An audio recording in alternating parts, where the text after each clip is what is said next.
இப்போ நம்ம அடுத்து பார்க்க போகிற சர்வீஸ் வந்து பார்த்தீங்கன்னா AWS ECS. ஸோ ECS பற்றி பார்க்கறதுக்கு முன்னாடி நம்ம வந்து டாக்கர் பற்றி தெரிஞ்சுக்கணும். ஸோ டாக்கர்ன்றது அந்த வேர்டு முன்னாடி நீங்கள் கேள்விப்பட்டிருந்தீங்கன்னா, டாக்கர்ன்றது வந்து ஒரு கண்டெய்னர்னு சொல்லுவாங்க. ஸோ அந்த வேர்டை பற்றி ரொம்ப பெருசாக காம்ப்ளிகேட் பண்ணி தேவையில்ல. அது வந்து சிம்பிளாக சொல்லணும்னா, பேசிக்கலாக நம்ம வந்து ஒரு டெவலப்பராக இருக்கணும்னு வச்சுக்கோங்களேன். நம்ம வந்து நம்மளோட ஒரு மிஷினில் வந்து நம்ம கோட் அடிப்போம். ஸோ அந்த கோடு வந்து ப்ரொடக்ஷன் போகுதுன்னு வச்சுக்கோங்களேன், ஏதாச்சும் ஒரு ரீசனுக்காக ஃபெயில் ஆக வாய்ப்பு இருக்குது. அது வந்து நீங்கள் வந்து ஒரு டெவலப்பராக இருக்கீங்கன்னா உங்களால் ஆப்சல்யூட்டாக வந்து அதை ஃபீல் பண்ண முடியும். நான் சொல்கிறது ஏன்னு பார்த்தீங்கன்னா, நம்மளோட லோக்கல் மிஷினை நம்ம டைப் பண்ணுவோம், நம்ம மிஷினில் பர்ஃபெக்டாக ஒர்க் ஆகும். பட் ஆனால் அது வந்து சர்வரில் அப்லோட் பண்ணும்போது வந்து ஒர்க் ஆகாமல் போயிடும். ஸோ அது மாதிரி ரீசன்லாம் எதுக்கு எப்படி நடக்குதுன்னு பார்த்தீங்கன்னா, நம்மளோட சிஸ்டம் வந்து ஒரு ஸ்பெசிஃபிக் கான்ஃபிகரேஷன்ஸ் இருக்கும். ஸோ அதே கான்ஃபிகரேஷன் வந்து நம்மளோட சர்வரில் இருக்கணும்னு அவசியம் கிடையாது, கரெக்டாக. ஸோ அந்த மாதிரி ப்ராப்ளம் வந்து வெரி ஆஃபன் நடக்கிறது யாரும் நோட்டீஸ் பண்ணியிருப்பாங்க. ஸோ அவங்க வந்து ரெடி பண்ண ஒன் ஆஃப் த சர்வீஸ் வந்து பார்த்தீங்கன்னா, சர்வீஸ் கிடையாது, ஒரு டெக்னாலஜி பார்த்தீங்கன்னா டாக்கர். ஸோ டாக்கர் வந்து நம்ம AWS யூஸ் பண்ணிக்க முடியும். ஸோ அதுதான் வந்து ECS யூஸ் பண்ணுறோம்.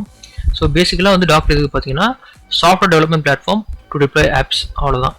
ஸோ நம்மளோட கோடு வந்து லோக்கல் எப்படி ரன் ஆகுதோ அது அப்படியே வந்து எல்லா ரீஜனில் எல்லா OSல எல்லாத்துலேயுமே ரன் ஆகணும் அப்படின்னா அது வந்து நம்ம டாக்கர் யூஸ் பண்ணிக்கலாம். So apps are packed in containers so they can run in any OS. So கண்டெய்னர்ஸில் நம்ம போட்டிருப்போம், அது வந்து எந்த OS வேணால் ரன் ஆகும், ஒரே மாதிரி தான் ரன் ஆகும். அதான் 3ஆவது பாயிண்டில் சொல்கிறது. எந்த சுச்சுவேஷனில் வந்தாலும் சரி, எங்கே ரன் பண்ணாலும் சரி, அது ஒரே மாதிரி தான் ரன் ஆகும்.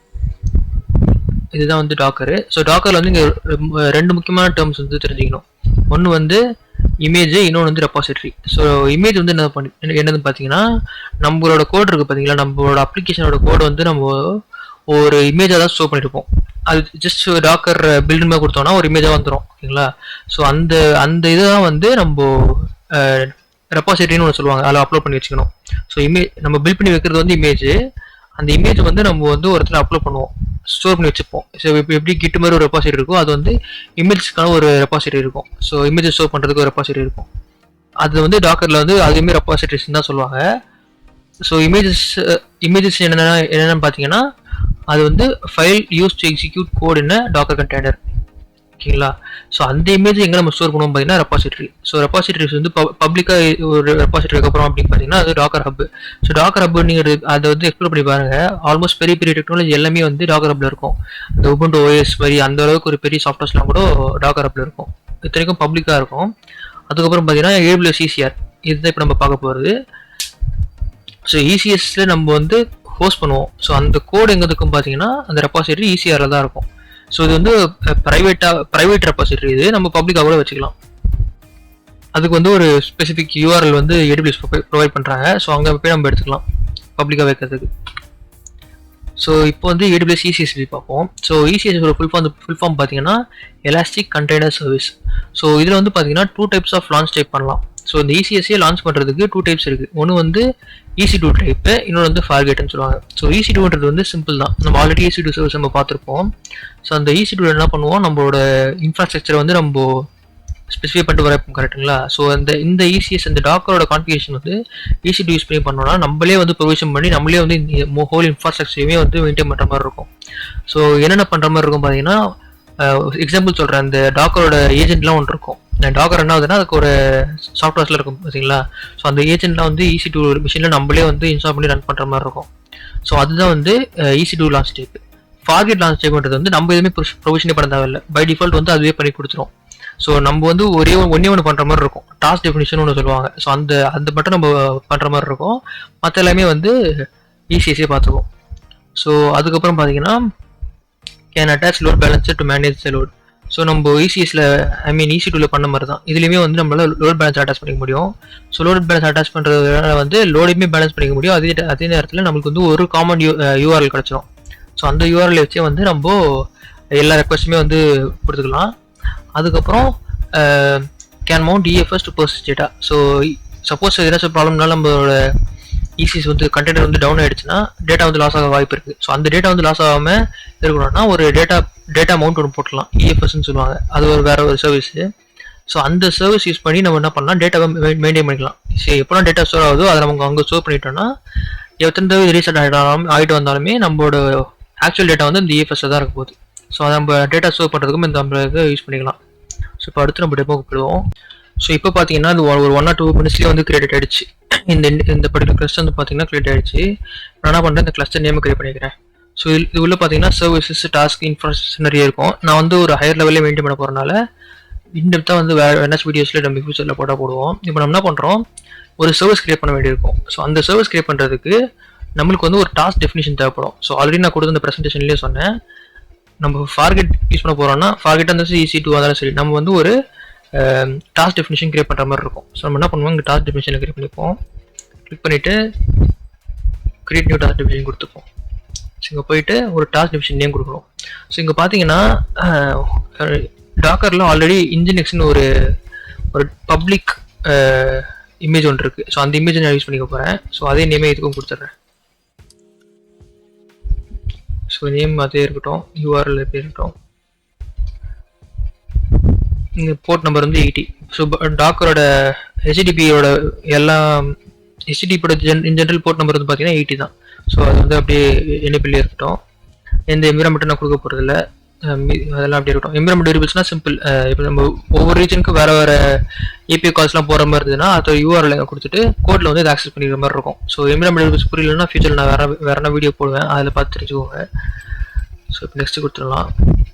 ஸோ நம்ம வந்து இதில் ஃபார்கெட் தான் கொடுக்க போகிறோம். நீங்கள் suppose EC2 இன்ஸ்டன்ஸுக்கு தேவைப்படுதுன்னா EC2 check box பண்ணிக்கோங்க.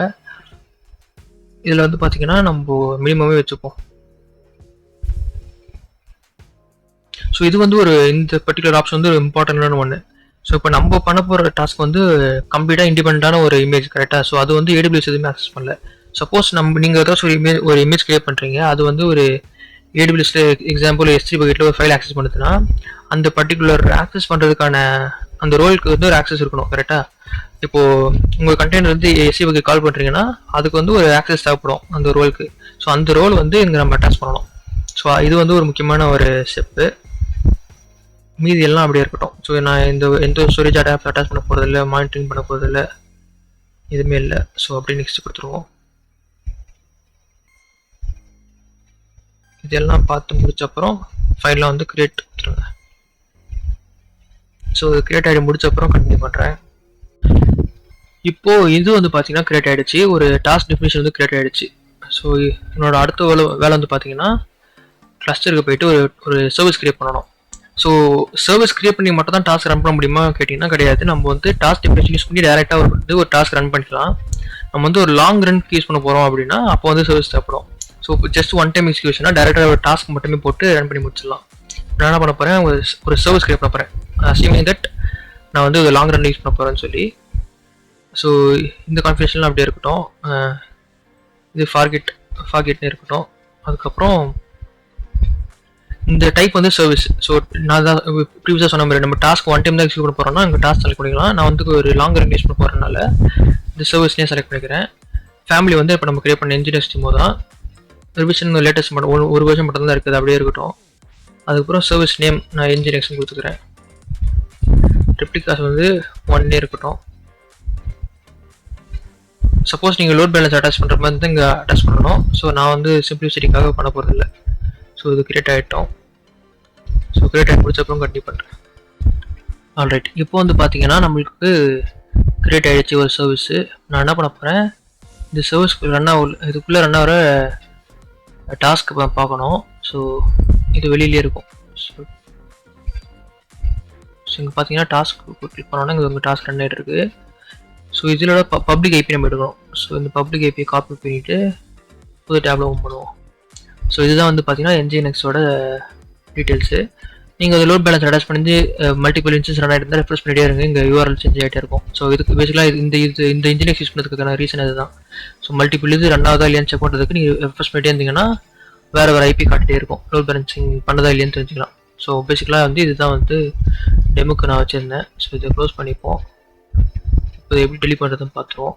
ஃபஸ்ட்டு நம்ம என்ன பண்ணுவோம், உள்ளே போயிட்டு சர்வீஸை டெலிட் பண்ணி விட்டுருவோம். ஆக்சுவலாக இதில் ஒன்று இருக்குது, நம்ம வந்து இதை டிசைட் கவுண்ட்டு 0 பண்ணிட்டு போடணும்.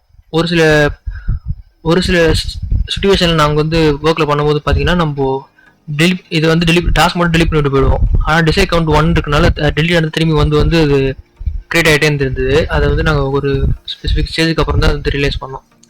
ஸோ மினிமம் கெப்பாசிட்டி 1 சொல்லி போட்டு அப்புறம் டிசைட் கவுண்ட் வந்து நம்ம 1 போட்டு வந்தோம்னா எப்பவுமே வந்து 0 ஆகாது.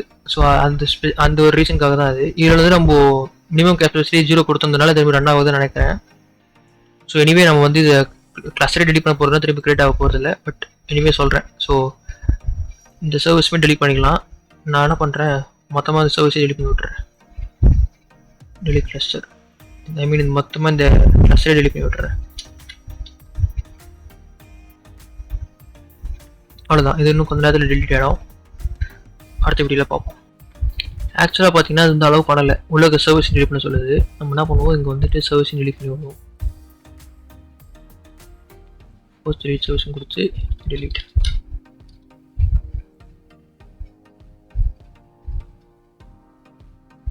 இப்போது கிளஸ்டருக்கு போயிட்டு இந்த கிளஸ்டரையும் டெலிட் பண்ணி விட்டுருவோம்.